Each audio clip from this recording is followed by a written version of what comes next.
Assalamualaikum warahmatullahi wabarakatuh. Salam sejahtera, shalom, Om Swastiastu, Namo Buddhaya, salam kebajikan, Rahayu, Tabe Salamat, Lingguna Latai, salam sahujud karendem malempang, Adil Katalino Bacuramin Kasaruga, Basengat Kajubata. Harus, Harus harus, harus, Harus, harus. harus. Harus.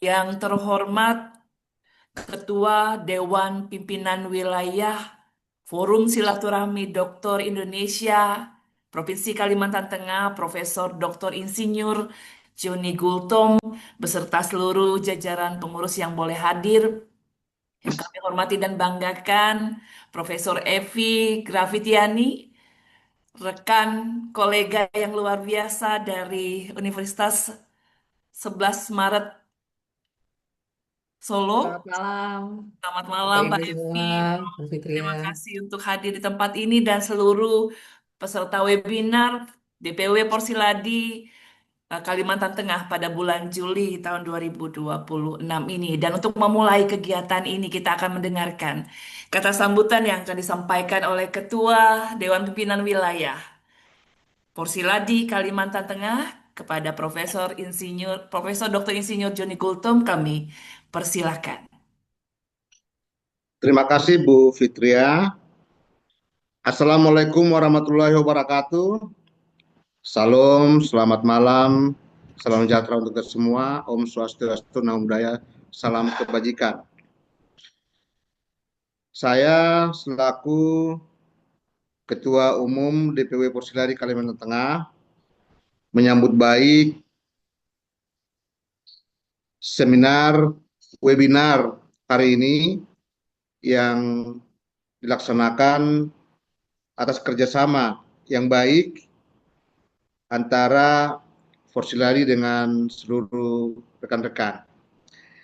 Yang saya hormati Ibu Profesor Dr. Evi Grafitani SE MSc dari Fakultas Ekonomi Bisnis Universitas 11 Maret. Selamat datang di ruang Zoom malam hari ini Terima dan kasih, Pak Prof. selamat malam juga untuk Selamat seluruh malam. peserta yang hadir pada kesempatan malam hari ini. Teristimewa juga saya ucapkan terima kasih kepada Dr. Fitria yang telah memfasilitasi kita pada malam hari ini sehingga kita bisa dapat bertemu dalam keadaan sehat walafiat dalam ruang Zoom yang setiap bulan diharapkan dilaksanakan oleh Porsiladi, Forum Silaturahmi Dokter Indonesia Kalimantan Tengah. Tema kita malam hari ini akan dibawakan dengan apik oleh Profesor Dr. Evi dengan judul Membayar Alam, Valuasi Ekonomi sebagai kompas desain skema pembayaran jasa lingkungan untuk masa depan. Hal ini sejalan dengan program prioritas Bapak Presiden, di mana dalam program prioritas ketiga beliau mengharapkan ekonomi Indonesia akan tumbuh dengan berbasis ekonomi hijau, ekonomi biru, dalam rangka swasembada pangan di Indonesia. Saya menyambut baik dilaksanakannya seminar webinar malam hari ini dan semoga memperlebar wawasan kita dalam kita membangun bangsa dan negara dimanapun kita berada, memberikan pemikiran-pemikiran yang baik bagi generasi-generasi penerus bangsa, di mana buah-buah pemikiran kita malam hari ini bisa kita tularkan, bisa kita bagikan kepada semua orang, sehingga pembangunan di Indonesia sebagaimana visi misi Bapak Presiden Republik Indonesia bisa kita wujudkan. Sekali lagi saya mengucapkan terima kasih atas kehadiran yang terhormat Profesor Dr. Evi Grafitani sebagai keynote speaker malam hari ini. Selamat datang, salam kenal. Semoga pada waktunya kita bisa dapat bertemu dalam offline, dalam kesempatan-kesempatan yang akan datang. Sekali lagi, saya ucapkan selamat malam untuk semua.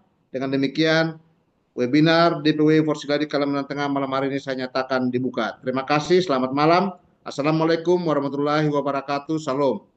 Waalaikumsalam. Terima kasih Bapak Ketua yang sudah menyampaikan sambutan untuk webinar malam hari ini dan rekan-rekan sekalian tidak berpanjang lebar, kita pasti menunggu gitu ya dengan tema yang apik sekali. Sampaikan tadi Bapak Ketua mengatakan ini sesuatu hal yang mungkin akan menjadi pembelajaran yang sangat berdampak bagi kita secara khusus untuk Forsiladi. Sebelum narasumber kita yang luar biasa ini akan menyampaikan paparannya kepada kita, saya akan bacakan CV singkat beliau.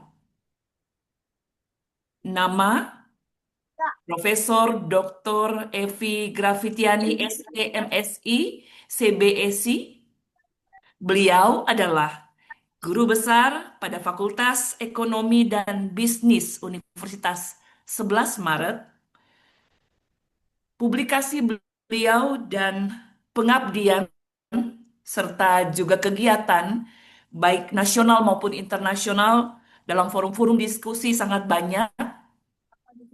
Beberapa di antaranya yang terbaru dan terupdate untuk publikasi internasional terindeks beliau adalah Key Driver and Barriers to Circular Economic Practice in the Global Textile and Fashion Industry, Sustainable Strategy for the Indonesian Batik Industry.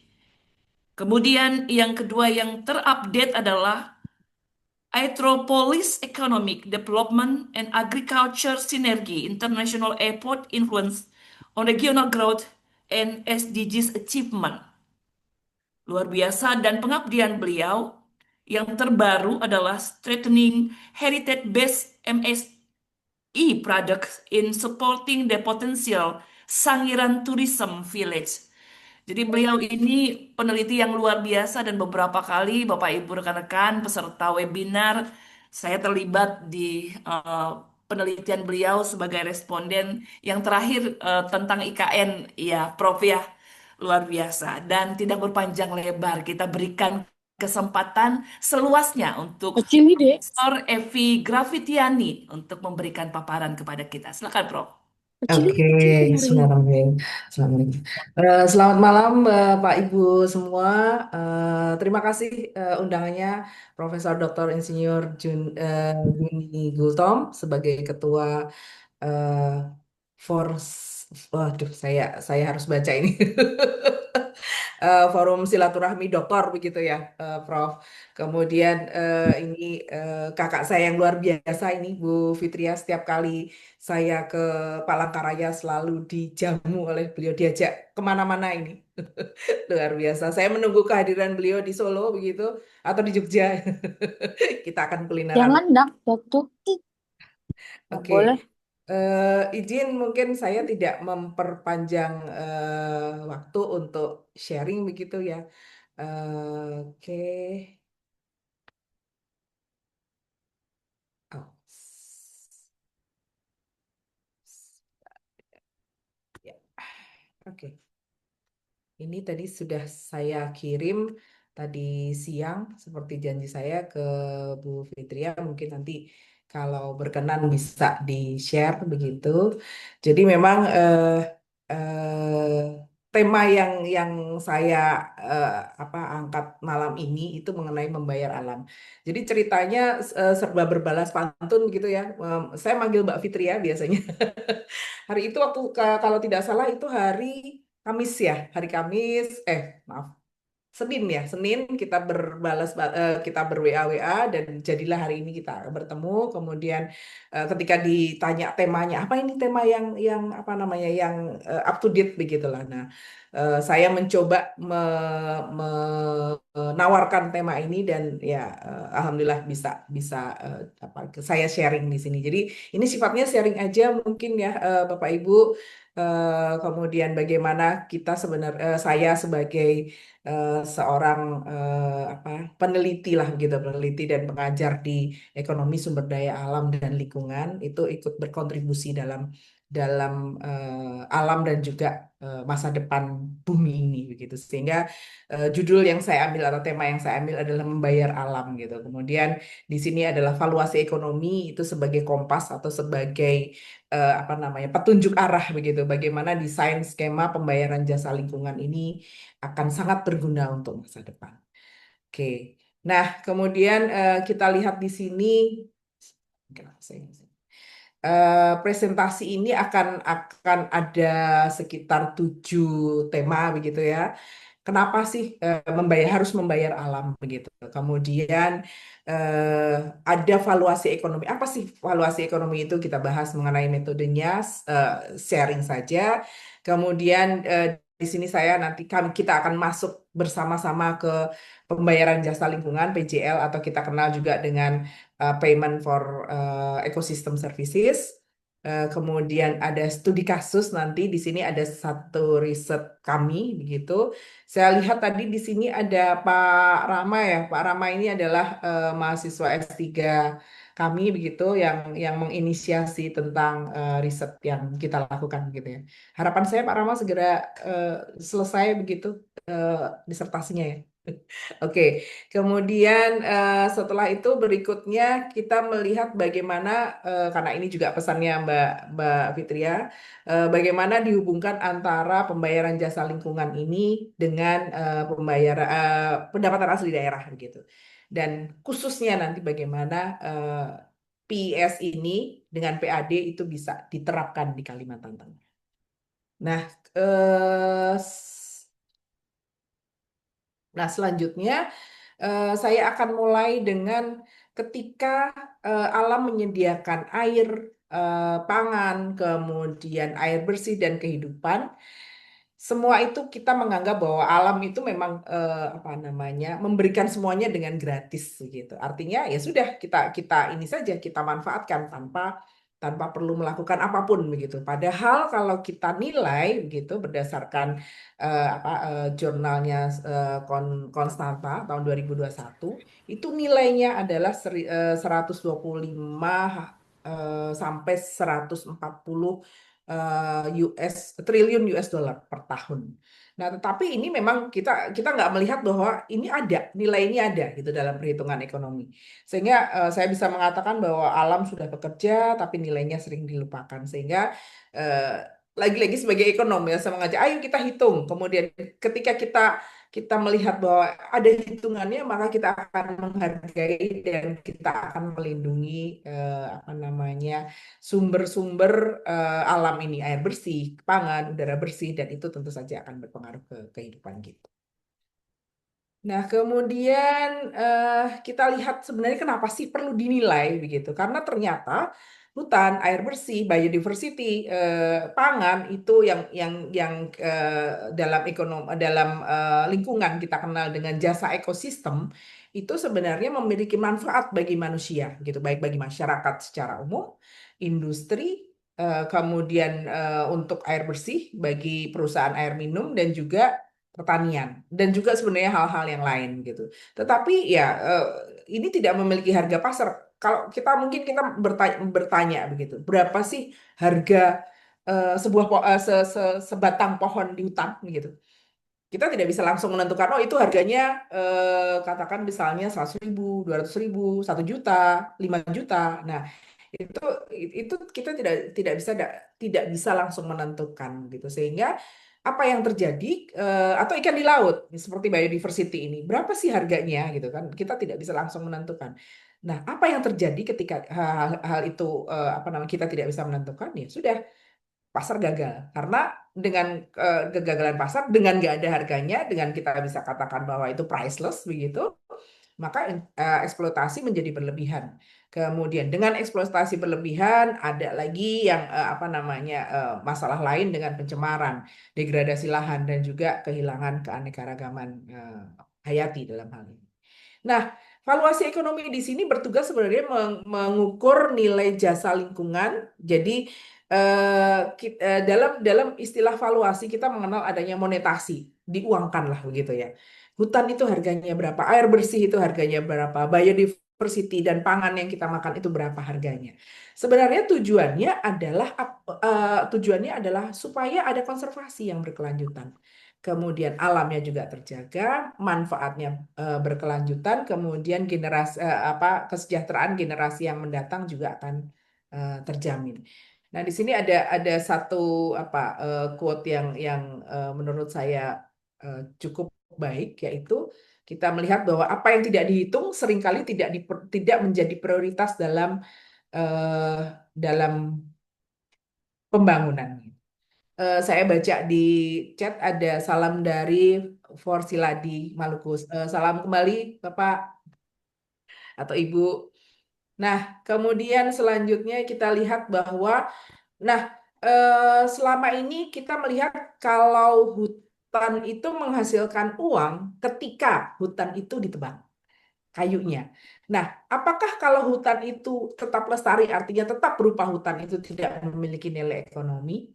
Padahal sebenarnya apa namanya hutan dalam arti yang sebenarnya itu justru memiliki nilai ekonomi yang lebih besar daripada kayu yang sudah dipotong. Sehingga kita melihat mengapa ada valuasi ekonomi, karena kita melihat ada jasa lingkungan yang di mana ada ekosistem yang menyediakan semua yang dibutuhkan oleh makhluk hidup, termasuk manusia tentu saja. Kemudian apa sih apa ada manfaat langsung dan juga manfaat yang tidak langsung bagi manusia, kemudian bagi perekonomiannya dan budayanya. Tetapi ya sekali lagi tadi saya katakan bahwa ini nggak ada harga pasarnya gitu. Kenapa nggak ada pasarnya? Karena kita tidak tahu udara yang kita hirup ini berapa sih harganya gitu kan. Kecuali kecuali kita ke rumah sakit, kemudian kita mengalami apa namanya sesak nafas begitu ya. Nah, baru itu pakai oksigen, baru kita bisa melihat oh ada tagihan oksigen sekian. Sehingga oh udara untuk ketika kita sesak nafas itu sekian. Tapi udara yang segar yang kita hirup berapa harganya? Itu tidak ada nilai pasar. Apa akibatnya? Ada ada risiko degradasi dan juga kegagalan pasar karena memang ayo sudah orang nggak ada harganya ambil aja. Nah ini yang saya katakan adalah bahwa valuasi ekonomi atau menghitung nilai atau menghitung jasa lingkungan dalam moneter itu harus dilakukan supaya kita tahu oh dengan kita tahu harganya dan kita tahu bahwa sebenarnya itu mahal gitu maka kita akan apa namanya semakin menghargai jasa lingkungan tersebut dan eh, valuasi ini menjadi dasar kebijakan dan juga pembayaran jasa lingkungan yang dilakukan. Next nanti kita akan melihat apa sih sebenarnya pembayaran jasa lingkungan ini gitu karena ketika ini semua terlaksana dengan baik maka kesejahteraan, kelestarian alam yang terjaga, manfaat yang berkelanjutan dan sebagainya akan terjamin. Sehingga intinya adalah valuasi ekonomi itu bukan menjual alam begitu, tetapi memastikan nilainya diperhitungkan dalam setiap keputusan apa pembangunan yang akan diambil gitu. Makanya judul di atas adalah dari alam ke kebijakan. Gitu. Nah, kemudian, nah ini siapa yang harus membayar dan siapa yang harus menerima? Sebenarnya ini adalah apa namanya konsep dari pembayaran jasa lingkungan. Sebelum ke sana, kita melihat sebenarnya ekosistem services atau jasa lingkungan itu jasa ekosistem itu apa saja sih? Yang pertama dia menyediakan, yang kedua dia mengatur, dia adalah mendukung atau supporting. Semoga baik-baik saja ini internet saya. Menyediakan apa? Air bersih, kemudian hutan yang baik, kemudian kayu, pangan, obat-obatan, sumber daya genetik dan sebagainya. Mengatur apa? Penyerapan karbon, iklim, banjir, penjaga kualitas air, kualitas udara dan sebagainya. Budaya, ada wisata, rekreasi, nilai spiritual, kemudian juga ada pendidikan dan tentu saja ada nilai-nilai inspirasi di situ. Mendukung apa? Ada pembentuk tanah, kemudian siklus nutrien, kemudian habitat bagi keanekaragaman hayati dan produksi-produksi primer. Sehingga menjaga alam artinya menjaga masa depan. Oke, nah kita lihat ini sudah masuk ke ini ya, sudah masuk ke teknis sebetulnya. Tapi kita melihat bahwa sebenarnya untuk menghitung seluruh nilai ekonomi dari jasa ekosistem atau yang kita kenal dengan nama TEV atau Total Economic Value, kita bisa melihat ada use value dan ada non-use value sebetulnya. Use value itu apa saja? Ada direct value, pemanfaatan langsung, jadi barang atau jasa ya kita bisa langsung ambil, kemudian kita bisa manfaatkan sayuran, buah-buahan, segar begitu, yang itu apa namanya termasuk real food gitu ya. Sekarang orang kalau diet itu makannya real food. Sebenarnya bukan orang diet aja, orang yang ingin sehat itu harus makan real food. Begitu. Itu yang kita ambil langsung dari alam, itu direct use value. Nah, kemudian yang indirect itu apa? Itu adalah manfaat ekologis yang mendukung misalnya pengendalian banjir, kemudian penyerap karbon, kesuburan tanah, purifikasi air dan sebagainya. Yang selanjutnya masih di use value yaitu option value. Nah, ini adalah kemungkinan pemanfaatan di masa yang akan datang misalnya.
Selamat malam, Mbak Evi. Apakah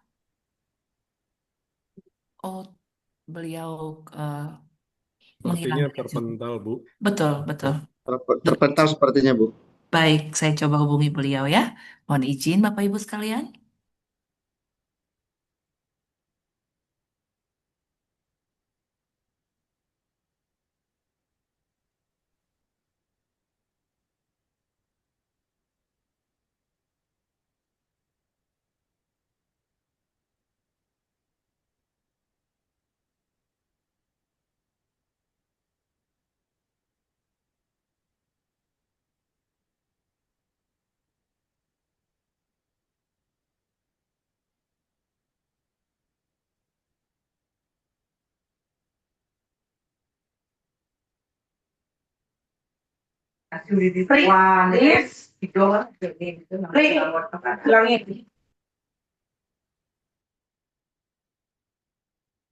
Maafkan, eh, Baik, terlempar ini. silakan, silakan Mbak Evi, nggak apa-apa.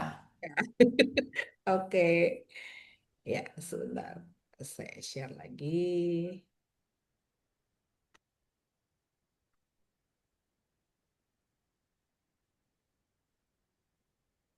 Oke. Mana? Lihat. Ah, amat lihat ya. Oke, saya share ini aja.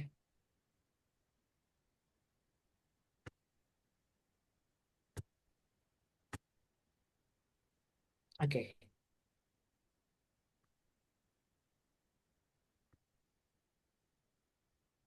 Ya. Kemudian ada biggest value tadi sampai eksisten. Kemudian biggest value adalah yang dulu ada tapi sekarang sudah tidak ada lagi. Misalnya kita tahu bahwa kita mengenal dulu ada dinosaurus dan sebagainya, tapi sekarang tidak ada. Sehingga itu adalah nilai-nilai yang warisan, sifatnya warisan yang sekarang memang tidak kita jumpai lagi. Nah, sehingga seluruh manfaat ini merupakan nilai ekonomi yang sering tidak terlihat dalam pasar atau dalam mekanisme pasar. Oke, nah kemudian untuk metode evaluasinya atau ini metode ini untuk menilai jasa ekosistem itu ada dua, ada yang price method sehingga kalau memang ada harga pasarnya ya sudah kita menggunakan harga pasar. Tetapi bagaimana kalau yang tidak ada harga pasarnya? Ya nanti kita ada 5 macam sebenarnya ada satu lagi cost benefit analysis ini belum masuk ya ada biasanya ada 5 ini. Yang pertama travel cost method, kemudian contingent valuation method, hedonic price method, choice experiment, dan juga benefit transfer method. Nah, sebagian besar jasa lingkungan itu tidak memiliki nilai harga pasar, sehingga diperlukan pendekatan non-market valuation. Nah, kemudian, kapan sebenarnya metode ini digunakan yang tadi disebutkan untuk non-market ya? Nah, kita lihat ada harga pasarnya nggak? Kalau ada, pakai saja market price begitu. Kemudian apakah ada aktivitas wisata? Kita gunakan travel cost. Apakah ada data yang bisa langsung dikumpulkan melalui survei kepada responden? Ini ada contingent solution method. Kemudian apakah ada nilai lingkungan yang tercermin dari properti, ya, lahan dan rumah? Ini kita gunakan hedonic price. Kemudian ada beberapa alternatif dari atribut yang dibandingkan atau ada pilihan-pilihan begitu. Kita gunakan choice experiment dengan responden akan memilih dari pilihan terbaik menurut dia dari atribut yang berbeda. Misalnya di sini ada pengelolaan air, kemudian ada pengelolaan hutan, pertanian berkelanjutan, pengembangan apa namanya ekoturism dan juga transportasi yang ramah lingkungan dan sebagainya. Nah, kemudian ketika data primernya apa namanya tidak ada, tetapi ada studi sejenis di lokasi lain, ya kita gunakan benefit transfer. Nah, sehingga kita harus melihat bahwa pemilihan metode yang digunakan ini memang tergantung pada kesediaan data dan karakteristik dari jasa lingkungan. Sehingga tujuan valuasinya harus jelas untuk konservasikah, pengambilan kebijakankah, investasi, atau memang pengelolaan sumber daya yang ada di sana. Nah, sehingga kombinasi metode, penyusunan metode, kemudian pengumpulan data tambahan itu memang beberapa kasus memang kita perlukan sehingga satu satu kesatuan itu kita bisa bisa kita bisa menggunakan apa travel cost untuk ketika di situ ada wisata. Kita juga bisa mengkombinasikannya dengan ketika memang di sana ada data survei yang bisa dikumpulkan sehingga kita bisa pakai travel cost dan kita bisa pakai contingent solution method. Nah, kita masuk ke apa namanya pembayaran jasa lingkungan atau PIS. Apa sih itu gitu kan? Nah, sebenarnya kita melihat bahwa PIS itu adalah mekanisme di mana ini kayaknya sama ya atas sama bawah. Penerima manfaat itu membayar ke penyedia jasa untuk menjaga ekosistem yang difasilitasi oleh lembaga perantara. Nah, kalau kita melihat ini ya, kita melihat skemanya, di sini ada penerima manfaat, kemudian ada penyedia jasa lingkungan, dan ada lembaga perantara. Nah, nanti mungkin ini akan jelas di apa di penelitian yang baru selesai kita lakukan gitu ya. Nah, ada jasa lingkungan sendiri atau environmental services atau ecosystem services itu banyak. Ada air bersih, ada penyerapan karbon, misalnya ya, ada keanekaragaman hayati, ada wisata alam, dan ada ekosistem. Nah, akan ada penerimaan manfaat yang memperoleh manfaat dari jasa lingkungan, tetapi ada juga yang penyedianya begitu. Sehingga penerimaan manfaat dia akan apa namanya membayar insentif. Jadi berapa dia mau membayar, berapa kesediaan dia membayar yang kita kenal dengan willingness to pay begitu. Kemudian penyedia jasa lingkungan dia akan apa namanya akan dengan kesediaan dia menerima begitu. Dengan willingness to accept. Nah, sehingga tujuan akhirnya adalah memang konservasi ekosistem berkelanjutan dan kesejahteraan bagi penerima manfaat, bagi penyedia jasa lingkungan, dan bagi apa namanya jasa lingkungan itu sendiri. Nah, ini adalah penerapan travel cost method, maaf, penerapan metode valuasi dalam PIS. Jadi, kita akan memberikan apa nilai ekonomi pada lingkungan untuk mendukung skema pembayaran berbasis jasa ekosistem. Nah, metode valuasinya sama seperti yang tadi. Memang metode valuasi non market itu hanya 5 ini, begitu. Kita kombinasi aja sebenarnya. Nah, kemudian hasil utamanya setelah kita dengan apa namanya kita hitung begitu, ada bukan hanya rupiah, bisa dolar, bisa apa namanya euro, bisa yen, apapun. Artinya ini dimonetasi ya, diberikan apa nilai sesuai dengan mata uang gitu. Kemudian ada ditentukan untuk pembayaran berapa sih payment levelnya gitu. Ini menjadi acuan bagi untuk penetapan tarif atau insentif yang layak gitu. Bagaimana si penerima manfaat akan bersedia membayar dan penyedia manfaat akan bersedia menerima gitu. Kemudian prioritas lokasi dan program di mana identifikasi area dan program konservasi gitu dengan nilai manfaat yang tinggi. Kemudian adanya partisipasi dan keadilan yang semakin meningkat karena memang skemanya adil gitu. Oke, si penerima manfaat juga membayar dengan sesuai dengan manfaat yang dia terima. Kemudian si penyedia jasa juga dia menerima karena memang dia menyediakan jasa sesuai dengan apa namanya dia menerima sejumlah rupiah misalnya begitu karena sesuai dengan jasa yang mereka sediakan. Nah, kemudian tentu saja mendukung keputusan dan mendukung kebijakan dan juga pengambilan keputusan. Nah, ini ada bukti ilmiahnya begitu. Nah, manfaatnya tentu saja konservasi berkelanjutan pasti, kemudian masyarakat lebih sejahtera, lingkungan lebih baik, dan ada efisiensi dari alokasi sumber daya. Sehingga valuasi ekonomi ini adalah merupakan yang tadi saya katakan di depan sebagai kompas desain begitu ya, atau fondasi ilmiah untuk merancang PIS lebih adil, lebih efektif, dan lebih berkelanjutan. Nah, ini studi kasusnya saya menemukan ada 5 ya. Di Das Cisandanau ini di Cisandanu sebenarnya itu di Banten begitu. Di sini yang dilakukan adalah PDAM ya di sana akan membayar kepada masyarakat hulu sehingga masyarakat hulu sebagai penyedia jasa air begitu. Kemudian PDAM sebagai pengguna.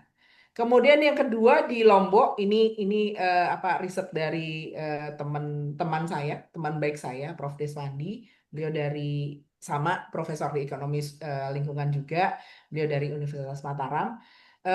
Di sini beliau ada mata air di sana, namanya mata air Narmada. Kemarin saya sempat ke sana begitu.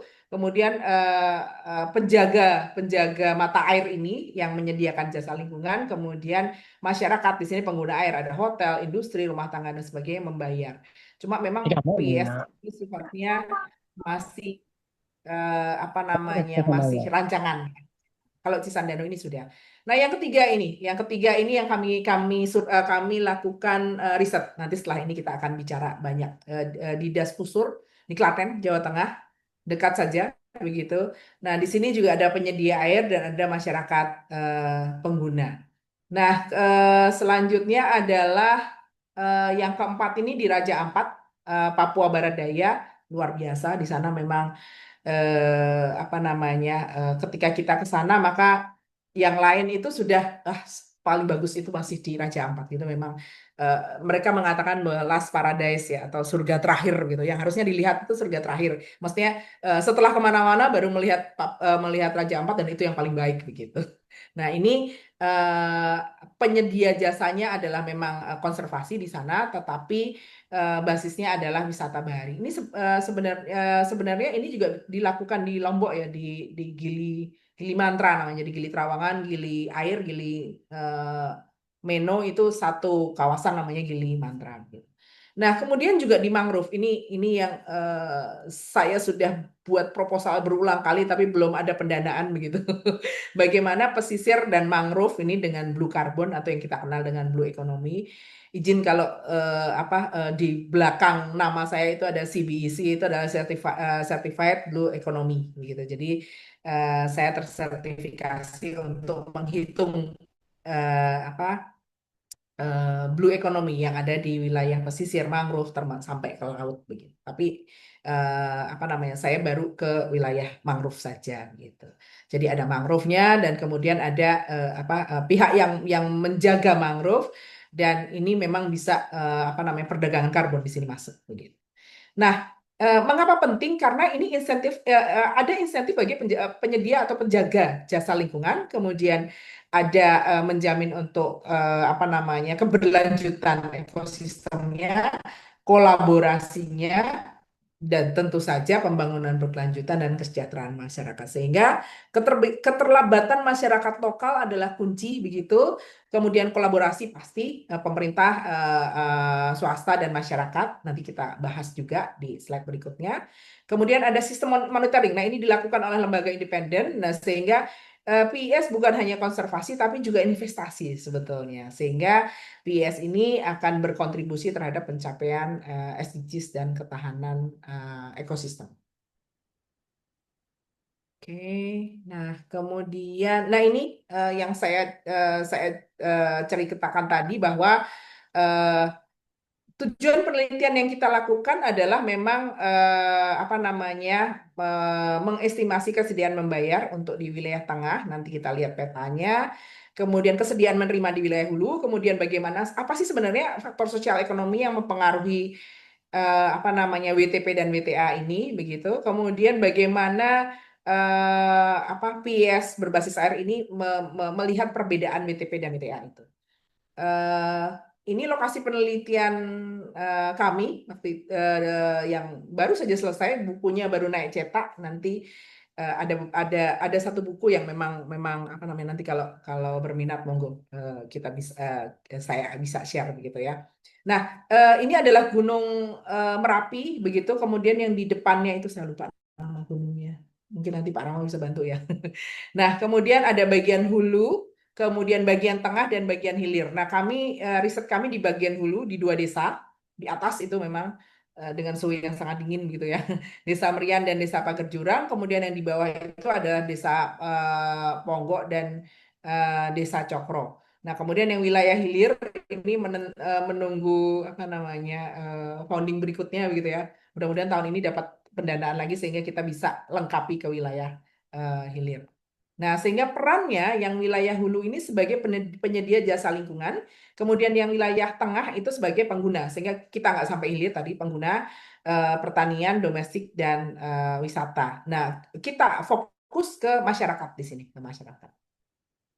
Dan untuk diketahui bahwa PIS di sini memang sudah berjalan dengan baik begitu ya. Nah, ini desain penelitiannya kami pakai apa namanya card begitu ya, pakai card. Kita adakan survei ke masyarakat mengenai apa membayar konservasi air dengan WTP, kemudian di bagian tengah, kemudian di bagian atas atau hulunya, apakah mereka bersedia untuk menerima apa konservasi air atau willingness to accept. Kami menggunakan contingent solution method dengan dikotomus.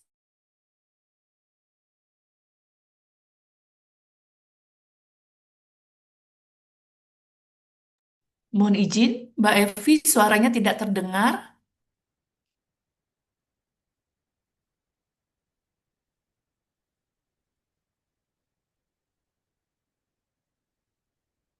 Oke, ada kendala lagi.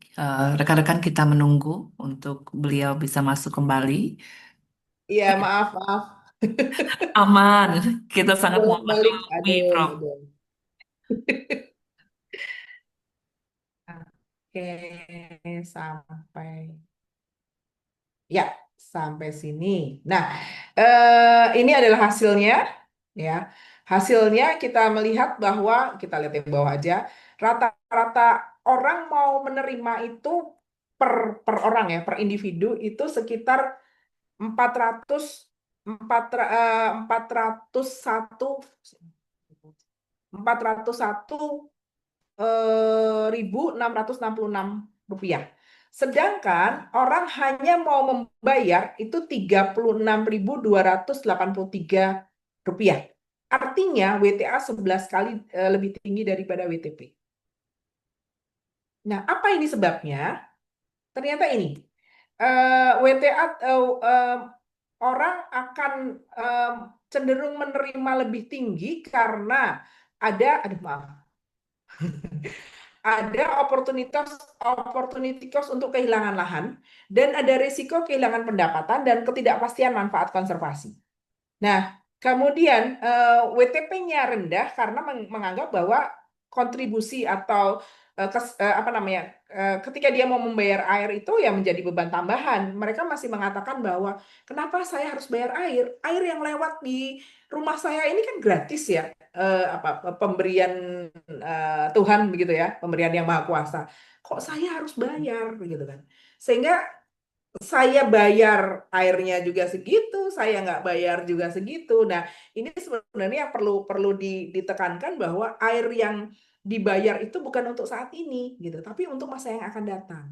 Nah, kemudian yang di WTA juga perlu di itu tadi harus ada negosiasi begitu bahwa Oke, dengan apa namanya, dengan menanam tanaman-tanaman konservasi itu, maka dia juga akan mempunyai penghasilan begitu. Di samping penghasilan dari tanaman konservasinya, yang ditanam di atas di hulu itu adalah apukat dan durian gitu. Tetapi selain itu mereka juga menerima apa namanya kontribusi dari masyarakat di tengah. Nah, kita melihat bahwa ternyata WTP itu dipengaruhi oleh pendapatan, pendidikan, dan persepsi terhadap manfaat lingkungan, dan WTA dipengaruhi dari ketergantungan lahan dan risiko ekonomi pada saat konservasi. Nah, ini tim riset kita yang turun ke lapangan ini selama 10 hari lebih ini ya. Eh, Nah, kemudian sebenarnya ketika tadi kita sudah tahu WTP-nya sekian, WTP-nya sekian, ini untuk masyarakat ya, untuk masyarakat umum begitu. Karena yang sudah berjalan di sini adalah untuk para pengusaha. Sudah ada pengusaha yang sudah membayar memang untuk pelaksanaan atau sudah mau membayar, dan ada masyarakat yang mau menerima untuk pelaksanaan PIS di Pusur ini gitu, di Klaten ini. Nah, bagaimana sekarang menentukan besaran PIS? Nah, sehingga kita melihat bahwa dari jasa lingkungan maka besaran pembayaran menjadi adil dan berkelanjutan.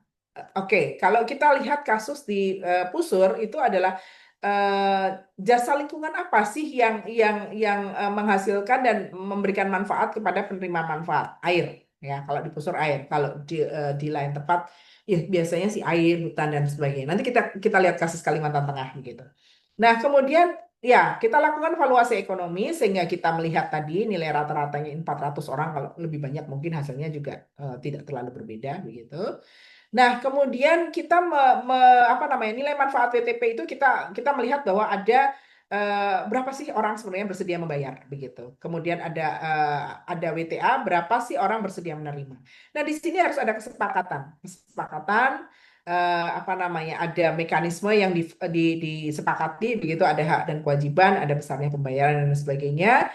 Kemudian ditentukan secara kesepakatan. Dan nah, ini untuk kesepakatan penentuan pembayaran ini dan lembaga independen yang tadi kita lihat bahwa ada penerima manfaat, ada penjaga apa namanya penyedia jasa lingkungan begitu, dan ada lembaga intermediasi ini yang sangat penting.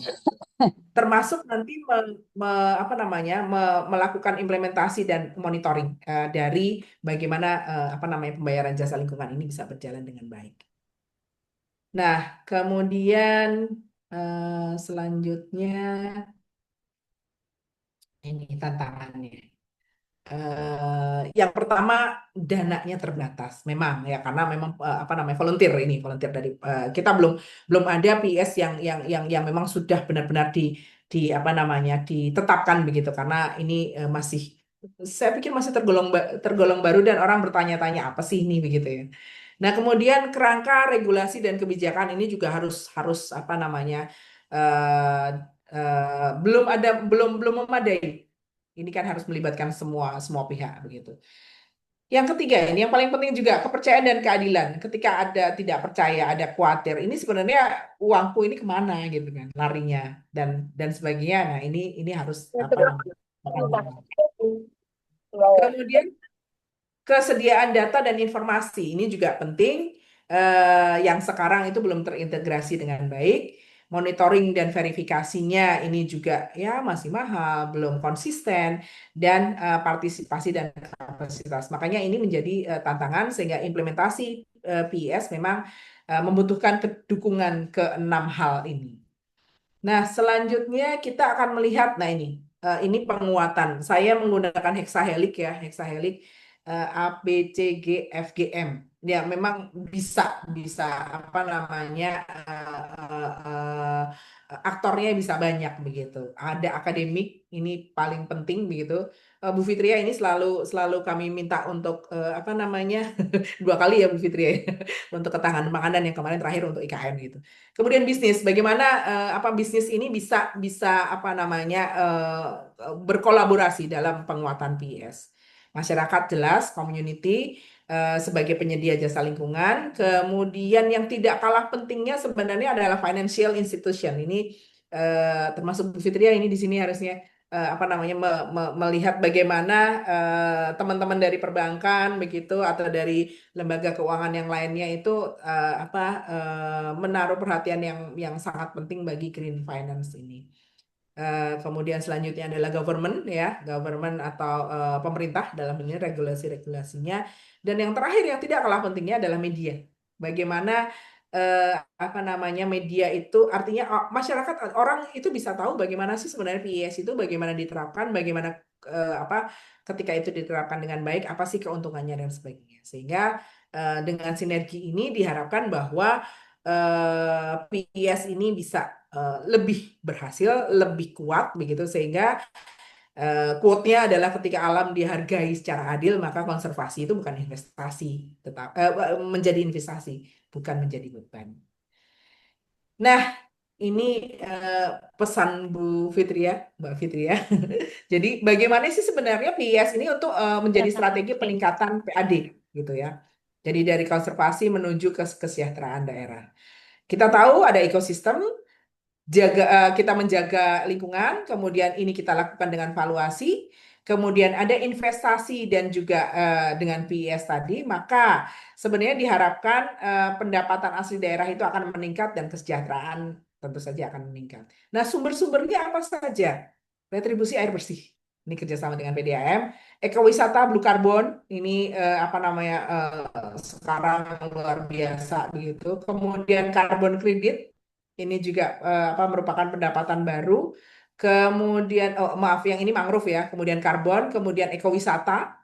Nah, investasi dunia usaha ini yang ke arah green dan juga blue finance begitu. Sehingga dari sini ini akan ada sumber-sumber pendapatan asli daerah yang bisa ditingkatkan dan ini berkelanjutan. Nah, sehingga PAD terbaik adalah pendapatan yang diperoleh dengan menjaga alam bukan merusaknya gitu. Nah, ini untuk Kalimantan Tengah ya. Khusus ini. Jadi modalnya sudah luar biasa. Hutan gambut, kemudian sungai, keanekaragaman hayati itu modal atau aset yang luar biasa. Nah, kita nilai berapa sih nilainya masing-masing itu dengan valuasi. Nah, kemudian kita bisa melihat bahwa apa skema membangun skema PIS ini sebagai instrumen pembayaran daerah, ada kolaborasi antara multi pihak begitu. Sehingga Kalimantan Tengah tidak hanya kaya dengan sumber daya alam tetapi juga kaya jasa lingkungan yang bisa menjadi fondasi bagi pembangunan berkelanjutan. Nah, itu saja dari saya, tapi sebelumnya saya ingin menampilkan sebuah apa namanya, mudah-mudahan masih ada. Oh, oke masih. Sebentar. Menampilkan sebuah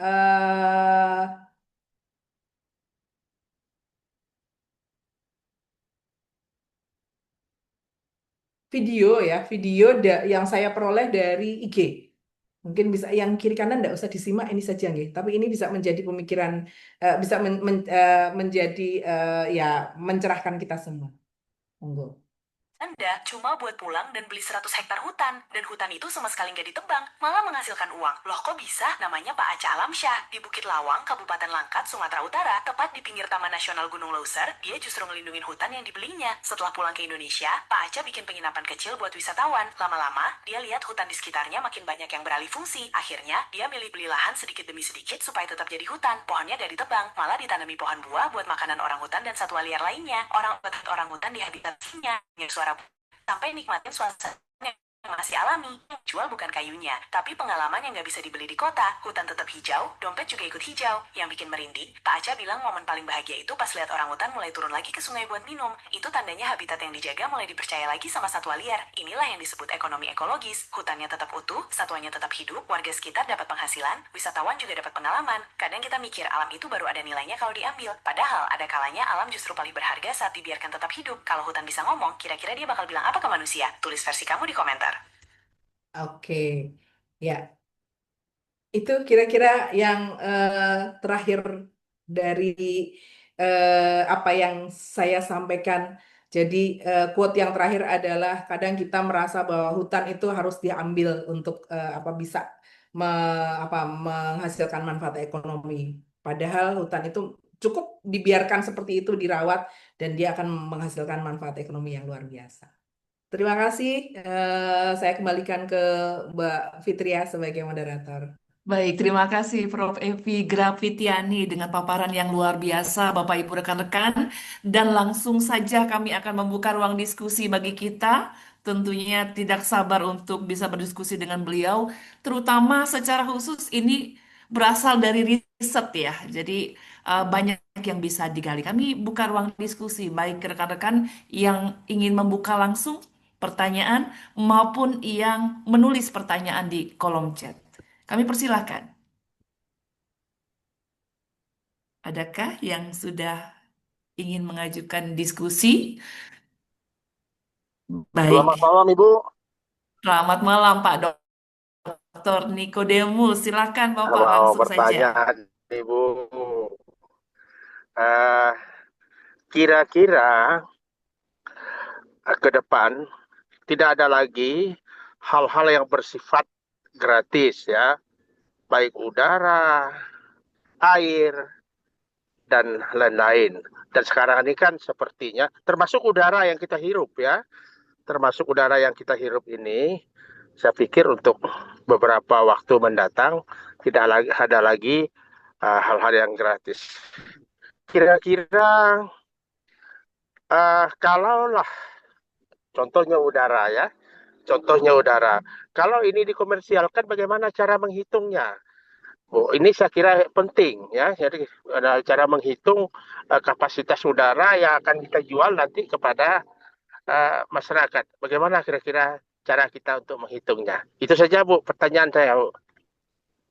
Baik, terima kasih Pak Dr. Nikodemus sebelumnya. Terima kasih Prof. Dr. Insinyur Joni Gultom sudah bergabung Bapak. Silakan untuk kegiatan bersama pemerintah kiranya.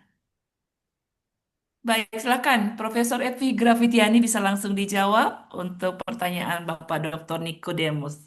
Baik, terima kasih Pak Dr. Nikodemus atas pertanyaannya. Sebenarnya mungkin kita berpikir gimana cara menjual udara begitu ya Pak ya. Seperti halnya dulu kita berpikir bagaimana air itu bisa dijual, tapi ternyata sekarang kita temui ya di mana-mana apa namanya air itu sudah dijual dengan berbagai merek begitu ya. Sebenarnya kalau kalau saya bisa mengatakan bahwa tinggal ini aja Pak, tinggal ada produsennya begitu, maka jadilah gitu udara gitu ya. Nah, yang menjadi pertanyaan adalah berapa sih harga udara begitu. Nah, ketika kapan sih kita kita mau beli gitu ya? Kalau kalau kalau produsen kan tentu saja pasti apa namanya melihat ini pasarnya mana nih gitu kan. Nah, kapan sebenarnya orang mau beli udara? Sebenarnya sama dengan air. Kapan kita mau membeli air? Ketika kita tahu bahwa air di rumah kita itu tidak cukup baik untuk diminum. Air di rumah kita itu tidak cukup sehat untuk dimasak, begitu ya. Sehingga oke, kita akan membeli air yang siap minum, kita akan membeli air yang bisa untuk kebutuhan kita untuk memasak. Beda dengan kalau dan sebagainya mungkin walaupun itu juga membeli ya kalau pakai air apa PDAM begitu. Kalau air sumur berarti kan belinya pakai listrik ya, artinya ada kita sekarang sepertinya tidak ada apa namanya menimba air gitu ya. Kalau saya waktu KKN masih itu menimba, jadi ada sumur kemudian kita timba airnya itu. Kalau sekarang kayaknya sudah tidak ada. Nah, itu adalah air. Nah, udara, kapan sebenarnya udara bisa bisa dijual gitu. Nah, ketika ada pasarnya, ketika ada yang beli. Nah, kapan orang mau beli? Yaitu tadi ketika udara yang ada di sekitar kita sudah tidak layak lagi untuk kita konsumsi begitu. Ketika udara masih layak, maka tidak akan ada lagi ya si penjual udara nggak laku gitu. Walaupun sekarang dalam kalau kita lihat iklan di televisi begitu, kita melihat bahwa penjualan AC itu sekarang ada purifier, ada segala macam. Nah, sebenarnya itu udara sudah dijual Bapak. Cuma memang belum berbentuk kemasan ya, yang seperti air gitu. Karena belum dibutuhkan itu. Tapi kalau nanti dibutuhkan pasti ada ini. Nah, ketika harganya, ketika kita apa namanya menentukan harganya, nah tentu saja pertama kita harus melihat dulu bagaimana proses produksinya, begitu. Ya kan, harga itu kan ditentukan oleh proses produksi ya, proses apa istilahnya adalah harga pokok produksinya berapa nih gitu. Nah, itu yang memang belum belum kita ketahui karena ya memang belum ada yang akan membuat itu gitu. Jadi mungkin saya juga nggak bisa jawab gitu Pak, berapa sih harga udara? Nah, saya akan bisa menjawab seperti tadi di awal presentasi awal saya bicara begitu bahwa ketika kita sesak nafas gitu ya Pak ya. Nah, itu kelihatan. Kita sesak nafas, kita apa bawa ke rumah sakit, kemudian kita dinebu begitu. Nah, itu kelihatan. Rupiahnya kelihatan, Pak. Kira-kira begitu jawaban saya. Jadi saya tidak bisa menjawab udara yang dijual bebas itu berapa karena belum ada. Gitu Pak Niko. Ya, baik. Terima kasih, Bu. Sama-sama, Pak. Ya. Baik, terima kasih untuk pertanyaan dan jawaban yang sudah disampaikan. Bapak Ibu rekan-rekan kami informasikan bahwa link untuk sertifikat sudah bisa diisi ya dan bisa langsung akan masuk ke email Bapak Ibu masing-masing. Kami masih buka ruang diskusi. Kami mengucapkan juga terima kasih untuk kehadiran rekan-rekan Forsila di Indonesia ya. Dari Riau terima kasih, dari Maluku terima kasih sudah hadir, dari berbagai tempat juga kami mengucapkan terima kasih. Kami persilakan untuk diskusi dari penanya berikutnya ada di kolom chat sepertinya Prof. Hmm. Eh, ini komentar ya. Ah ya. Oke, Bapak Ibu kami masih buka ruang untuk pertanyaan langsung kepada Prof. Evi Grafitiani. Bapak Ibu kami persilakan. Dari rekan-rekan Forsila di juga wilayah lain, ini ada raise hand dari Ibu Lucia. Widya Stuti, silakan Bu Lucia untuk langsung membuka mikrofon. Baik, selamat malam Ibu Fitria dan juga rekan-rekan di Forsiladi semua dan juga pemateri narasumber yang sangat membuat kita cukup melihat bagaimana valuasi ekonomi itu bagi lingkungan.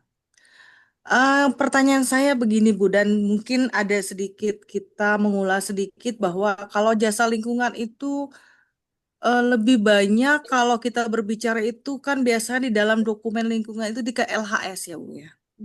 Baik itu dokumen KLHS RPJMD maupun dia KLHS RT/RWP, tetapi di dokumen KLHS itu belum menyentuh yang namanya valuasi ekonomi, hanya berbicara bagaimana sih jasa lingkungan itu terkait dengan 4 penyediaan jasa lingkungan yang sudah disediakan. Gitu ya, sudah disediakan baik itu jasa dari apa? Penyediaan, kemudian jasa pengaturan, jasa budaya dan jasa pendukung. Nah, kalau menurut Ibu bagaimana Bu kalau misalnya berbicara kita ke valuasi ekonomi karena KLHS itu kan berhubungan dengan pembangunan. Ya. Karena terkait dengan yang namanya KRP. Apalagi ini terkait dengan KRP itu yang sudah diprogramkan oleh pemerintah daerah. Mungkin itu yang bisa saya tanyakan bagaimana keterkaitannya karena tadi saya sempat menyimak bahwa ini terkait dengan pendanaan valuasi ekonomi karena ini pemerintah karena bagaimana harus membuka jalan gitu ya aksesibilitas wilayah ke daerah-daerah sedangkan mungkin jalan itu harus dibuka untuk aksesibilitas wilayah yang tertinggal. Mungkin saja dia harus melewati jalan tersebut harus melewati hutan. Mungkin di hutan itu ada jasa lingkungan juga. Apalagi di sana ada satwa, begitu ya. Nah, itu yang membuat kita itu bagaimana sih? Karena ini kegiatan pemerintah. Kalau swasta itu sudah diterapkan. Bagaimana mereka menerapkan penggunaan jasa lingkungan artinya kalau pertambangan itu kan ada namanya mereka jamrek, jaminan reklamasi begitu ya. Kemudian kalau perkebunan kelapa sawit mereka membuat yang namanya kantong-kantong satwa dan lain-lain. Nah, kalau dihubungkan dengan kegiatan pemerintah terkait KLS itu bagaimana, Bu? Valuasi ekonominya kita bisa menerapkannya. Ya. Terima kasih, selamat Baik, terima malam. kasih Ibu untuk Dr. penerapan Prof. Lucia. Ladi. Kami persilakan Bu Prof. Evi. Oke, ya. eh, Inti pertanyaannya adalah bagaimana valuasi ini dapat dilakukan juga oleh pemerintah dalam hal ini KLHS begitu ya, Bu Dr. Lucia. Iya, Bu. Ya, jadi jadi pada dasarnya adalah kita memberi nilai Bu Lucia. Jadi kita membeli nilai terhadap sebarang lingkungan yang selama ini kita anggap ya tidak bernilai begitu ya. Sebenarnya ada nilainya tapi karena kita tidak tahu sehingga tidak bernilai. Sehingga kita harus menetapkan dulu apa sih yang akan kita nilai gitu ya. Misalnya tadi sebuah hutan ya dalam ekosistem hutan. Nah, sebenarnya hutan ini itu bernilai berapa bagi masyarakat yang ada di sekitarnya atau bagi bagi bukan hanya bagi masyarakat tapi bagi lingkungan gitu. Sebenarnya kita yang sering apa namanya yang sering saya sampaikan begitu biasanya adalah kita menilai sesuatu itu eh, berarti bagi kita atau tidak setelah dia tidak ada begitu ya. Jadi kalau misalnya ya selama ini air berlimpah no problem. Apa namanya pohon-pohon tinggi nggak masalah begitu. Tetapi ketika itu nggak ada gitu, ketika itu hilang gitu maka begini rasanya, begini panasnya. Nah, sehingga apa namanya bisa diterapkan, tapi kita memang harus menentukan dulu, Bu Lucia, apa yang mau kita nilai? Hutankah, hutan secara keseluruhan kah, kayunya kah, udaranya kah, atau apa? Karena memang metode yang tadi saya sampaikan itu akan berbeda-beda untuk setiap jasa lingkungan yang akan kita nilai. Kira-kira begitu, Bu. Mungkin perlu diskusi lebih.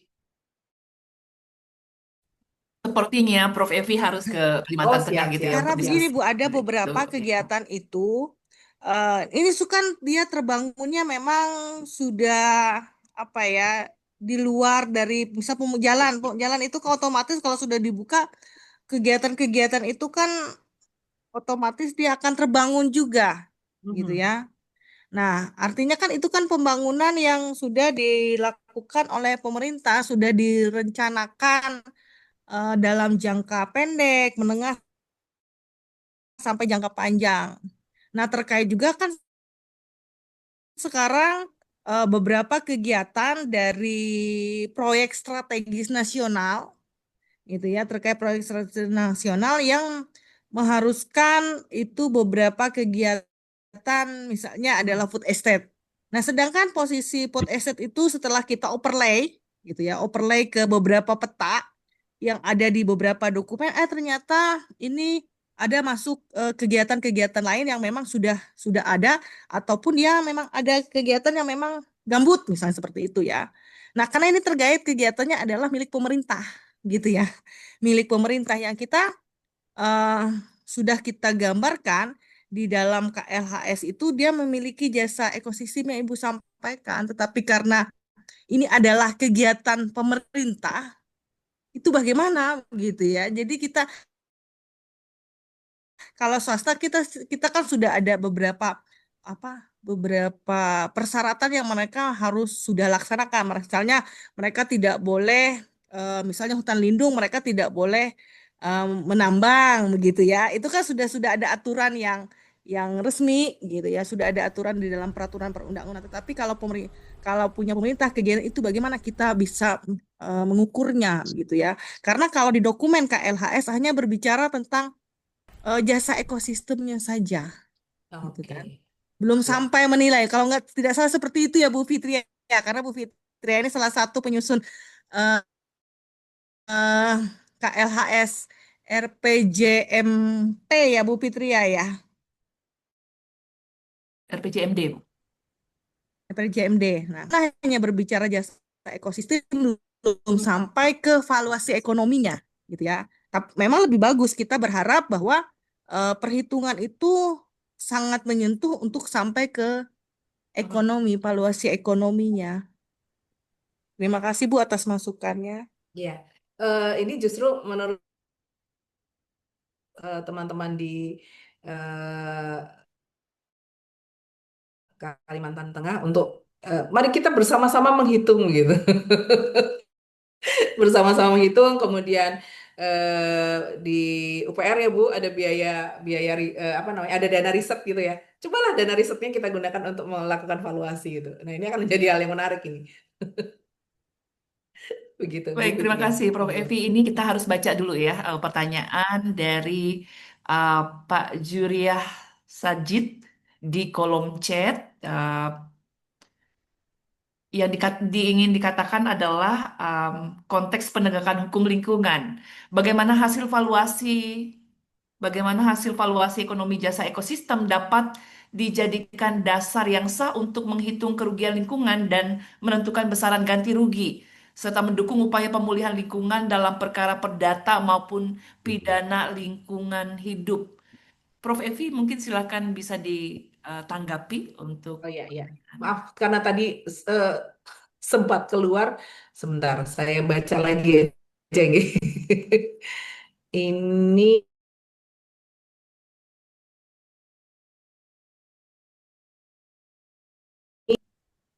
Bapak Juriah Sajid. penegakan hukum lingkungan, bagaimana hasil valuasi dapat dijadikan dasar sah untuk menghitung kerugian lingkungan, kemudian menentukan besaran ganti rugi serta mendukung pemulihan lingkungan dalam perdata maupun pidana. Ya, sebenarnya ketika ada hasilnya, Bapak, jadi seperti tadi ya, contohnya adalah kami menemukan bahwa ternyata WTP masyarakat yang ada di hulu atau kemauan membayar masyarakat yang ada di tengah itu hanya oke, saya ulang. Jadi kemauan masyarakat menerima pembayaran untuk jasa lingkungan yang ada di hulu itu 11 kali lebih besar daripada pembayaran jasa lingkungan yang dilakukan oleh masyarakat di tengah begitu. Nah, itu tadi hasil hasil hasil riset. Jadi masyarakat di tengah hanya mau membayar 36.000, sedangkan masyarakat di hulu dia mau menerima 400.000, 11 kalinya. Nah, ini gimana? Nah, caranya adalah memang harus ada lembaga intermediasi begitu. Lembaga intermediasi yang memediasi mereka sehingga nanti akhirnya ketemu kesepakatan harga begitu. Kemudian itu bisa ya mungkin kalau dalam kasus ini bukan ganti rugi ya karena ada orang yang menyediakan jasa lingkungan dan ada orang yang menikmati begitu. Nah, ini sebenarnya juga bisa untuk apa namanya menghitung kerugian lingkungan. Ketika ada orang yang mencemari lingkungan, kita mengenal dengan prinsip pay polluters principle ya. Polluters pay principle. Jadi orang yang mencemari lingkungan dia harus membayar. Sehingga kita bisa menghitung sebenarnya berapa berapa lingkungan yang rusak karena polusi. Ya kan? Kemudian yang paling simpel yang biasanya saya contohkan begitu adalah ketika mungkin Bapak Ibu juga pernah mengalaminya, jadi ada tetangga gitu di sebelah rumah ya walaupun nggak boleh begitu ya, saya tinggal di perumahan, dia pelihara ayam gitu. Kemudian kalau telurnya, kemudian dagingnya masuk ke kita nggak masalah, cuman ini kotorannya gitu. Sehingga pernah kejadian di rumah saya gitu, ketika saya mau masukin mobil habis dicuci bersih begitu, begitu masuk kok baunya nggak enak ikut masuk ternyata. Nah, itu kerugian lingkungan. Nah, sebenarnya ketika saya saya menilai itu bahwa, wah, berarti kan saya harus mengeluarkan mobil lagi, harus mencuci mobil lagi, padahal saya harusnya bisa tidur dan sebagainya. Nah, itu bisa dihitung sebenarnya ketika apa namanya si ayam ini mencemari dengan kotorannya, begitu mencemari rumah saya, begitu. Nah, itu yang dijadikan dasar. Tapi ketika saya katakan, wah, opportunity cost saya kan besar gitu ya. Ketika saya harusnya istirahat, tapi 1 jam saya gunakan lagi untuk membersihkan mobil. Padahal waktu itu saya misalnya bisa membuat satu paper yang nanti dimuat, bla bla bla bla, begitu. Kemudian nanti menghasilkan remunerasi yang besar, begitu. Nah, itu jadi besar. Apa namanya? Ganti ruginya jadi besar. Sehingga ini memang kasuistik, Pak Dr. Juria. Jadi ini memang kasuistik sehingga kita memang tetap bisa kita hitung dan untuk menentukannya berapa ganti ruginya itu memang harus ada kesepakatan. Nah, ini yang aturannya belum belum jelas ini, Pak. Jadi kalau aturannya diperjelas begitu dari hukum ya, ketika apa namanya melakukan pencemaran ini, maka Anda harus membayar sekian, gitu. Ada aturan seperti itu, maka itu akan menjadi lebih baik lagi, begitu. Begitu kira-kira Pak Juwaria. Terima kasih atas pertanyaannya, Terima kasih tanggapannya. Prof. Evi Grafitiani untuk responnya terhadap pertanyaan Pak Juria. Ada raise hand lagi dari Ibu Erni. Bu Dr. Erni silakan untuk membuka mikrofon langsung. Selamat malam, Bapak Ibu. Mohon izin saya tidak on kamera ya. Jadi mungkin pertanyaan saya satu aja, Ibu. Eh, dari segi aspek kebijakan dan implementasi mungkin yang saya bisa tangkap. Apa tantangan terbesar dalam merancang regulasi hukum di Kalimantan Tengah untuk memastikan dana dari skema pembayaran jasa lingkungan benar-benar kembali ke kelestarian alam? Mungkin itu saja, Ibu. Terima kasih. Ya, jadi untuk jasa pembayaran lingkungan ini memang eh, selama ini ya lima tadi ya, yang lima itu semuanya bersifat volunteer. Jadi ada orang yang merasa bahwa oke, saya menerima manfaat air begitu ya, seperti di riset kami. Kemudian ada orang yang merasa oh, saya harus menjaga air, sehingga ada yang apa namanya membayar untuk maka yang di hulu akan melakukan kegiatan konservasi begitu. Nah, untuk apa namanya menjembatani kamu harus bayar berapa, kemudian kamu bisa menerima berapa, itu ada lembaga intermediasi yang tadi dalam skema itu dikatakan. Nah, di sini yang apa namanya regulasi hukumnya belum ditetapkan begitu. Ini saya lihat ada Pak Rama. Pak Rama ini salah satu Bapak di lembaga intermediasi apa ya di Pusur Institut ya. Mungkin bisa urun rembuk ini Pak Rama. Oke, Prof. Oke, Sugeng silakan Dalu, Pak. selamat malam Bapak Ibu. Terima kasih, Prof. Selamat malam. Ya, Boleh on cam Pak Rama? mohon maaf dalam Oh, nggak situasi memungkinkan. Baiklah. yang kurang stabil, jadi saya headcam. Saya kira Oh, pertanyaannya baik, baik. menarik dan ini pertanyaannya, Prof, daging semua, Prof. Jadi luar biasa diskusinya menarik sekali gitu. Nah, saya kira tadi saya sedikit menyampaikan menarik sebenarnya melihat bahwa pembayaran jasa lingkungan atau payment ecosystem services ini menjadi opportunity gitu. Nah, tadi kalau saya setuju kalau tadi sebenarnya komponen bagaimana valuasi ini pernah terjadi dalam konteks pemerintahan di Taman Nasional Gunung Leuser antara Sumatera Utara dan Aceh. Itu pemerintah sempat menolak. Nah, menolak untuk tidak dilakukan pembukaan jalan melintasi Leuser karena data yang didukung oleh kolaborasi akademisi dan penelitian dan NGO, Greenomik, mungkin Bapak Ibu bisa searching studinya Greenomik. Nah, valuasi itu bisa dijadikan alat untuk mengkonvin dari berbagai pihak untuk alasan accessibility melalui Taman Nasional. Nah, win-win solusinya sebenarnya ada alternatif yang ditawarkan semacam koridor satwa. Tadi seperti disampaikan Bapak Ibu, bagaimana bisa transfer antara daerah jelajah itu tidak mengganggu gitu. Nah, itu bisa menjadi win-win solution. Saya kira bukan jadi harga mati juga gitu. Nah, namun saya pikir yang seperti disampaikan Prof. Epi, data sangat penting untuk memastikan seperti yang kami lakukan di Pusur yang tadi Prof. Epi sampaikan, bagaimana user atau para pemanfaat jasa lingkungan di bawah mau melakukan pembayaran di atas, pasti kepentingannya dengan sustainable bisnis mereka. Nah, kepastian di hulu itu air mereka berasal dari hulu, itu data yang sangat penting yang kami lakukan dengan isotop gitu. Mungkin geolistrik bisa mendukung, tapi kalau misalnya lebih advance dengan lebih rigid dengan isotop. Nah, saya kira ini menjadi penting.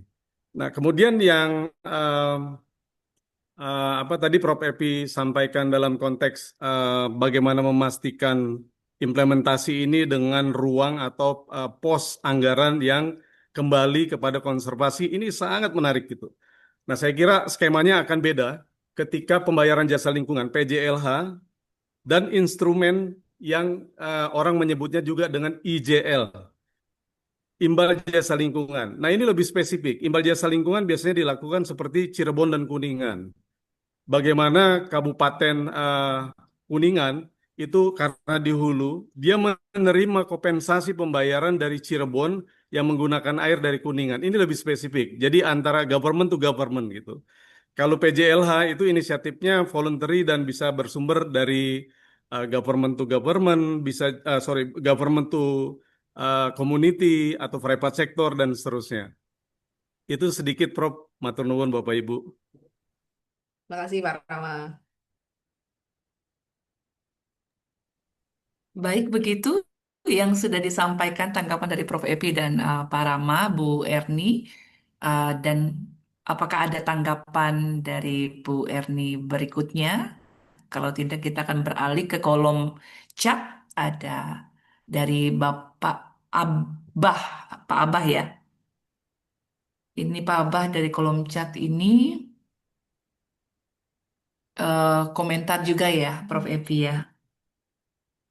Ada barang yang tak ternilai dan bernilai. Tak ternilai artinya kita begitu, kemudian dan seterusnya.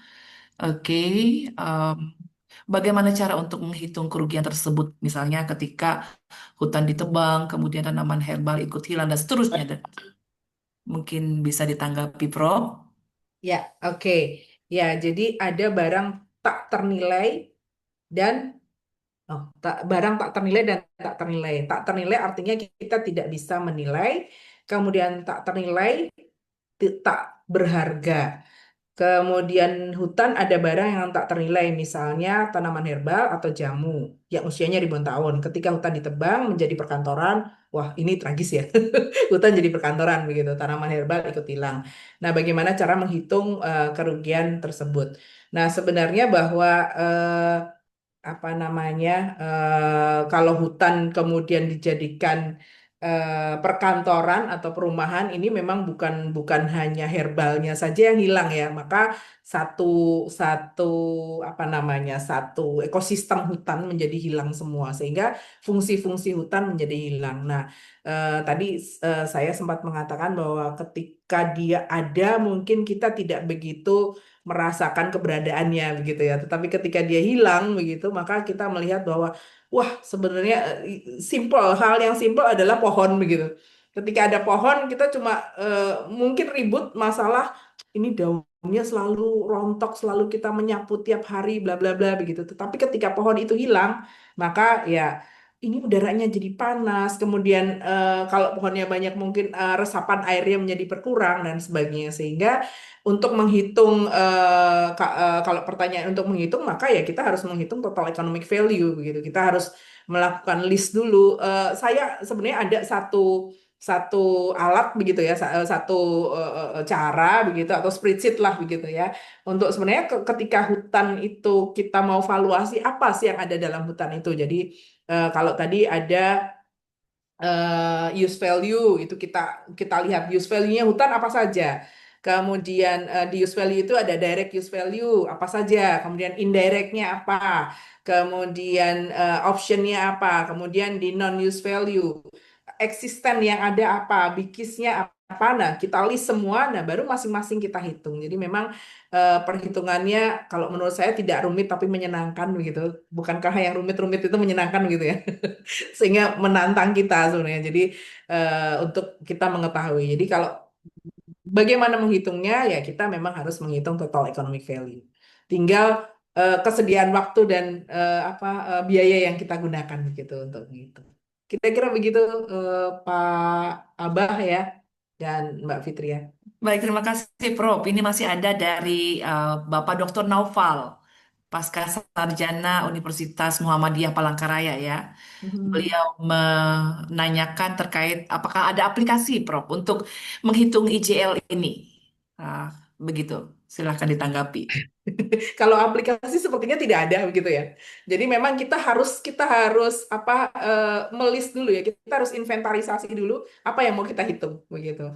Jasa lingkungan apa yang mau kita hitung. Kemudian setelah itu seperti kalau misalnya ini ya di pengembangan hutan bakau yang dikembangkan di Bogor dan Unimu Semarang dikembangkan ke arah konservasi. lab penelitian dan ekowisata dan lain-lain begitu ya. Sehingga ya kita memang harus lihat bahwa hutan wakaf itu yang ada seperti apa, kemudian akan dikembangkan seperti apa. Butuh biaya berapa, biayanya dari mana? Apakah investor ataukah pemerintah atau masyarakat atau seperti apa. Nah, itu harus memang kita melihat untuk valuasi ini kalau saya pikir nggak ada ya, kita main Excel aja biasanya begitu. Cuman memang harus kita lihat apa jasa lingkungan yang akan kita valuasi. Begitu, Pak Naufal? Baik, terima kasih untuk jawabannya, Prof. Evi. Masih ada kah Bapak Ibu di ruang Hmm, Zoom untuk bisa berdiskusi langsung? Kita masih punya waktu kurang lebih 10 menit ke depan untuk waktu durasi dari webinar ini kita laksanakan. Kami persilakan jika ada ruang diskusi lagi yang ingin dimanfaatkan, Bapak Ibu sekalian. Sekaligus mengingatkan bahwa link untuk sertifikat sudah kami share di kolom chat, silakan diisi dan nanti akan langsung ke email Bapak Ibu sekalian. Baik, Ibu Lucia lagi silahkan masih Ibu. raise hand, diizinkan ya, Prof. Saya Silakan, cukup Bu Dr. Lucia. penasaran, Prof. Evi. Ah, Luar biasa ini dokter.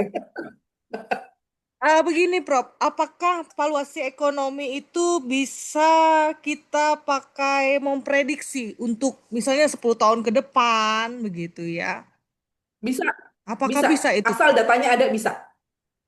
Artinya data-data sebelumnya, artinya kita bisa bikin forecast ketika kita katakan misalnya data 10 ini 2026, katakan 2026 sampai ke belakang itu ada begitu. Sehingga kita bisa bikin forecast untuk ke depan begitu.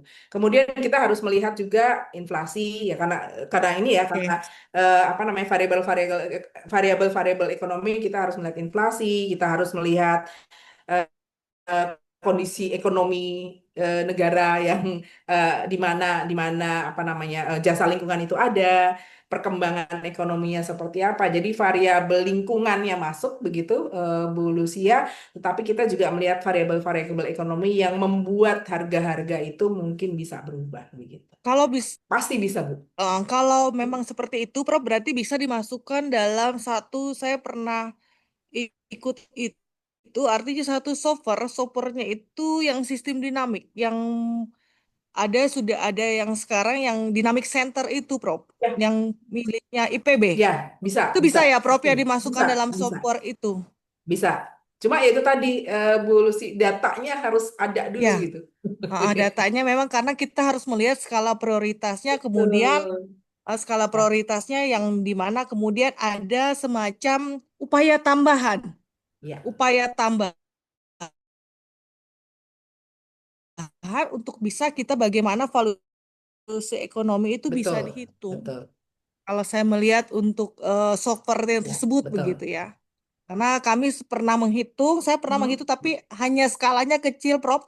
Tidak ke valuasi ekonomi yang, tetapi kami hanya menghitung bagaimana eh, apa kapasitas ya, suatu TPA yang ada itu, apakah dia harus memperluas lahan atau dia harus harus mencari hmm, lahan baru oke. begitu ya. Nah, kalau seperti itu kan bisa kita prediksi. Hmm, Artinya pemerintah sebelum masanya habis, bisa 10 tahun ini hmm, sudah overload masa simpannya untuk TPA. Artinya pemerintah itu 5 tahun sebelum masanya habis TPA, mereka harus sudah mencari ya, lokasi lain iya, begitu ya. Harus memiliki lokasi lain, itu bisa dihitung atau ada upaya tambahan supaya ke TPA itu tidak masuknya itu tidak 100% tapi berupa konsentrat yang sudah dipilah begitu ya. Itu betul. hanya ya, nah kalau valuasi ekonomi bisa dihitung seperti itu mungkin akan lebih bagus begitu ya, Prof ya. Ya, kami pernah menghitung ini, Bu Lucia. Jadi ada ketetapan kalau waktu itu bekerja sama dengan Dinas Lingkungan Hidup Kabupaten Magetan, Jawa Timur, kalau saya tidak salah. Jadi menghitung retribusi sampah tapi berdasarkan listrik KWH itu luar biasa itu. Luar biasa. Jadi Walaupun sebenarnya nggak aneh juga, apakah ketika KWH-nya banyak kemudian sampahnya jadi banyak gitu. Kontribusinya ditentukan di situ gitu. Jadi wah luar biasa. Itu sebenarnya sudah masuk ke ranah valuasi Bu Lucia. Cuma memang dalam skala yang tidak terlalu besar begitu. Ibu Oke. sudah melakukan valuasi ekonomi itu. Ya, saya sudah kemarin di TPA, hanya ke TPA saja, Prof. Ya, Jadi ada satu kabupaten yang pernah kami hitung, jadi TPA-nya itu akan overload kondisi TPA-nya dengan di tahun 2030 gitu ya. oke. Nah, jadi mereka supaya bisa berumur panjang sampai 2056 ada upaya Ya, tambahan, Prof. betul, betul. Atau dia memperluas Ya, lahan ya, alternatif betul, Ibu. keduanya. Jadi itu menggunakan softwarenya, namanya softwarenya sistem dinamik yang dikembangkan oleh IPB yang eh, apa Prof ini Pak Irman Oke. Firmansyah yang Ya, dari ya, IPB ya. yang sistem dinamik Betul, center. betul. Ya. Ya, terima kasih Prof. Ya, sama-sama Bu Lucia, luar biasa ini. Baik, terima kasih Bu Lucia dan Prof. Evi. Ini penanya terakhir nih kesempatannya. Dan kami persilahkan Pak Dr. Chandra untuk bisa menyampaikan pertanyaan langsung kepada Prof. Evi. Luar biasa, terima kasih diberi kesempatan terakhir ini. Terima kasih, selamat malam buat semuanya, selamat malam buat narasumber, luar biasa. Hal yang sangat-sangat menginspirasi. Pertanyaan atau saran atau masukan deh. Mengingat hal ini sangat luar biasa dan boleh untuk Kalimantan Tengah untuk ditilik, Prof, terkait dengan sebuah desa yang kami juga dari Bapperida bekerja sama dengan GIZ. Oke.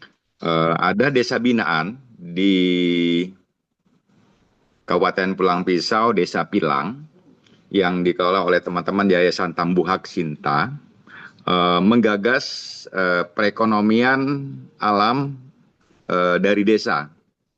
Dan ini sangat menarik sekali, tidak terkonsep bahwa kita akan terbeban, bahwa kita harus, tadi ada rekan-rekan, seolah-olah kita akan mengeluarkan uang untuk membayar apa yang kita konsumtif, ya.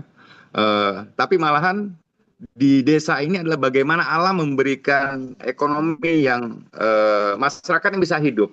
Nah, harapannya ini bisa menarik dari teman-teman tim untuk bisa melihat dan melirik kira-kira bagaimana mengukur ekonomi yang memang bisa dikoskan, dan ini harapan kita memang ini akan menjadi pilot project untuk beberapa desa yang lain.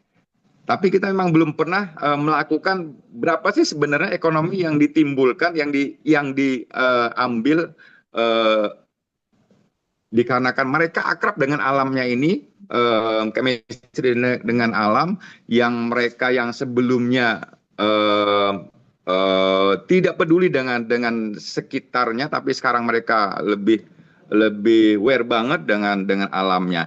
Jadi hanya saran bagaimana nih kita menawarkan ini untuk kita bisa menjadikan pilot dan bisa menginspirasi untuk desa-desa yang lain.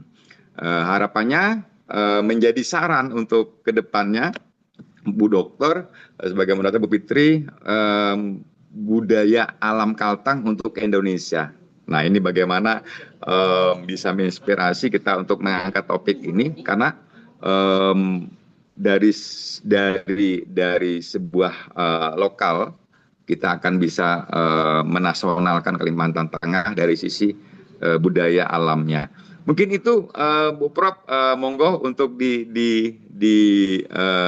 komentari terkait dengan hal ini. Terima kasih atas kesempatannya Bu Fitri untuk kesempatan di malam hari. Sukses untuk Porsi di Kalteng atas webinarnya. Terima kasih. Assalamualaikum warahmatullahi wabarakatuh. Selamat malam. Baik, silakan Prof. Evi ditanggapi. Ya, oke. Terima kasih dengan Bapak Chandra ya. Luar biasa, Pak. Jadi mungkin ini terkait dengan apa TikTok ya kayak tadi yang saya tampilkan paling terakhir ya. Jadi selama ini kita menganggap bahwa kita mengambil hutan, kemudian kita jual kayunya dan sebagainya untuk apa supaya menghasilkan uang. Tapi ternyata ketika kita memelihara hutan itu sendiri, begitu Pak, uang yang dihasilkan justru lebih banyak karena ya di samping hutannya juga lestari, begitu yang dikatakan apa namanya ekologi tadi saya lupa ekologi ekonomi atau apa tadi. Artinya bahwa hutannya lestari, tetapi apa namanya uang itu akan datang dari turis gitu. Mungkin saya cerita sedikit di salah satu desa di Medan, Pak. Jadi kita tahu bahwa Medan itu penghasil durian ya. Jadi orang-orang di desa tersebut itu mengambil durian, kemudian mereka jual begitu. Dan perekonomian dapatnya dari situ. Nah, suatu ketika mereka kena serangan dari monyet. Jadi monyet juga suka durian ternyata gitu. Dan ini kejadian betul ini yang cerita orang-orang di situ gitu. Sehingga sebelum durian yang sudah matang, sebelum diambil keduluan monyet gitu.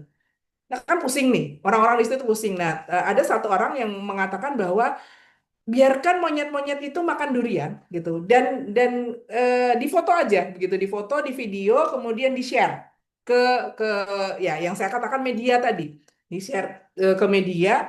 Ternyata apa yang terjadi? Wisatawan datang untuk melihat monyet makan durian karena memang ini aneh juga nih monyet gitu kan. Nah, hal-hal tersebut yang tidak yang tadinya mungkin mereka menganggap musibah ternyata berkah begitu. Nah, itu kita bisa melihat apa yang menjadi kelebihan di desa, salah satu desa di Pulang Pisau. Saya pernah sampai Pulang Pisau dengan Bu Fitria ini. Sehingga apa namanya, apa desa yang ada di sana yang mungkin menarik begitu. Nah, itu kita peran media yang luar biasa. Kita angkat, kita shoot, kita apa namanya, kita video aja pakai HP begitu, kita unggah di sosial media dan itu menjadi daya tarik bagi wisatawan begitu. Kira-kira begitu tanggapan saya. Terima kasih Pak Chandra, Mbak Fitria. Baik, terima kasih Prof. Evi Grafitiani untuk tanggapannya. Baik, untuk lebih afdolnya webinar ini, Prof, harus ada closing statement, Prof. Oke. Jadi, untuk menutup, kita dengarkan hadirin sekalian closing statement dari Prof. Evi Grafitiani. Silakan, Prof. Ya. Oke, jadi sebenarnya di setiap apa namanya, di setiap slide saya itu saya mencuplik kira-kira apa sih yang bisa menjadi sesuatu yang kita kita bisa ambil bersama ya. Eh, jadi intinya adalah kalau saya boleh mengungkapkan satu closing statement yang tadi dikatakan Mbak Fitria. Saya hanya akan mengatakan bahwa sebenarnya kita tidak perlu menjual atau mengambil alam untuk kita jual gitu kan. Biarkan alam demikian adanya, kemudian kita apa namanya melihara alam dengan sebaik-baiknya, maka konservasi yang kita lakukan itu menjadi satu investasi bukan sebagai cost begitu. Dan marilah kita sama-sama menjaga alam ini karena ini bukan warisan ya, tapi ini titipan dari generasi mendatang. Kira-kira begitu, Mbak Fitria. Terima kasih. Baik, terima kasih Prof. Evi untuk closing statement yang luar biasa. Kita berikan applause Bapak Ibu seluruh peserta webinar yang boleh hadir untuk materi yang memberikan insight bagi kita. Dan kami mengingatkan link absen masih tersedia di kolom chat. Juga untuk materi yang sudah disampaikan Prof. Evi itu juga bisa diunduh di kolom chat. Sekali lagi terima kasih atas semua partisipasi Bapak Ibu rekan-rekan sekalian. Kami menutup acara ini dengan mengucapkan wassalamualaikum warahmatullahi wabarakatuh. Selamat malam.